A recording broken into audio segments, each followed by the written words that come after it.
An argument for international equities. Hi, it's financial planner Sean Mullaney. Let's discuss.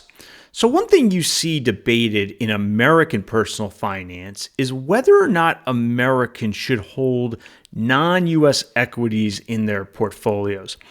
And I start this argument with two credible polls out there in the world, right? We could look at Vanguard target date funds, which if you look at the Vanguard, 2050 fund, 2040 fund, whatever year it might be, they have an equity allocation in there. And very generally speaking, they do a 3-to-2 allocation. So they say the US stocks will be about 60%, give or take.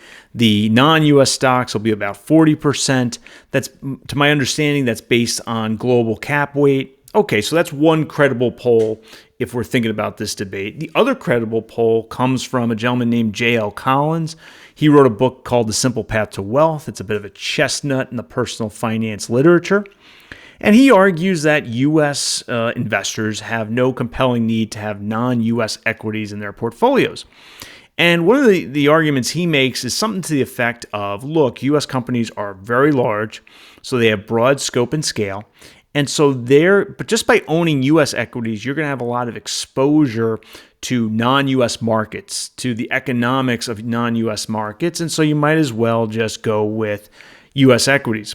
So where do I come down between those two polls? Well, look, I'm not giving you or anyone else investment advice here, but I generally come down much closer to the Vanguard poll than to the J.L. Collins poll, right? There are good arguments for both, but I tend to come down closer to the Vanguard poll than the J.L. Collins poll. And I'm going to give you one of those reasons, and it has to do with sector weightings. And this is something that has changed over time. So I'm on the Yahoo page for VTSAX, Broad Index Fund of Domestic Equities. And look at these sector weightings for VTSAX as I record this. I'm recording this in late November, so I'm not sure when you're going to actually see it. But look at this. Technology, VTSAX, 30.77% in technology. That's a very heavy tech weighting. And that's gone up over time as we've had the tech stocks rally.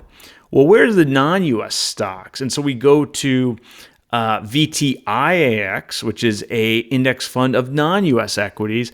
And look where technology falls, according to Yahoo. That is only 13.14% of the VTIAX portfolio.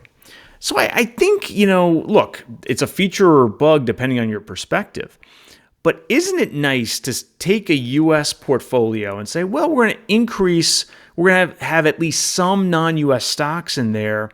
And what we're doing by doing that, one of the things we're doing is we are reducing our exposure to the technology sector as a whole, right? Because you play with the math, right? You start off with 31%. If it's all U.S. stocks, and then you say, well, no, we're going to make it a quarter international, a third international, 20% international.